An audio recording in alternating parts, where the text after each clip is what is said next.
Tanungin mo din ang iyong sarili. Ano yung mga bagay na hindi mo mabitawan? Ano yung mga masasakit mong alaala na hindi mo makalimutan? Ano yung mga problema na napakatagal na dala-dala mo sa iyong puso at isip?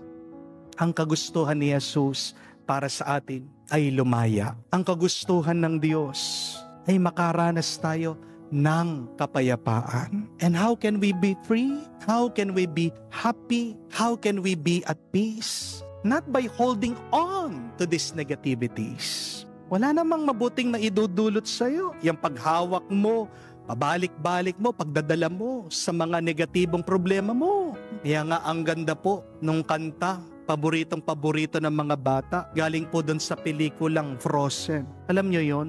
Sabi nila, let it go, let it go. Diba? Kahit na ginawa yon para sa mga bata, pang matanda yun. Kasi yung mga matatanda, hindi makapag-let go. Amen? You have to let go to move on. Kailangan mong bitawan para gumaan ka, para magpatuloy kang masaya. Amen? Hindi po mamaya, hindi po bukas. Kailan? Ngayon. Now na! Huwag ka na maghihintay.